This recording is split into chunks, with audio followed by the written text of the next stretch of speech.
Tok, meron lang sa tanong pala. Kasi ba't ganito? Dami ko rin na-encounter na ganito. Katulad ako, nung wala pa akong pera. Hindi ko naman sa amin pera ako ngayon. Konti. Pero, dati akala ko 1 million is ang yaman ko na. Sabi ko, gusto ko manalo ng loto.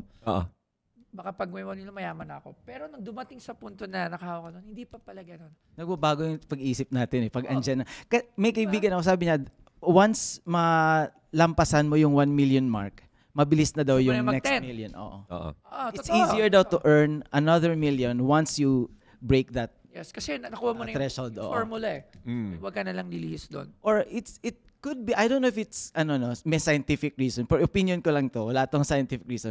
Yung the way we think na pag mindset mo, madali lang kukunin yung perang yan, makukuha mo talaga.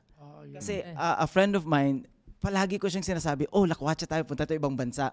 Palagi niyang sinasabi na, hindi, walang pera. Pinaulit-ulit ko, kaya natin, kaya. Nung nag-start na medyo umangat na siya ng konti, na-realize niya, sabi niya, pre, may 25K lang na round trip ticket. Sabi niya, ang mura. Sabi ko, tigas na mukha mo ha. Mura na sa'yo yan ngayon. Noon, kung 10,000 na round trip, hirap. Oo. Sabi niya, iba pala, no? Pag nag-change yung mindset mo, na kaya mo yung 25, mas lalong pumapasok yung pera. Yeah, attract, i-manifest. Ang dami kong trabaho, ang daming pumapasok. Because the more you say it, yung subconscious pumapasok. It's self-fulfilling prophecy. Yes.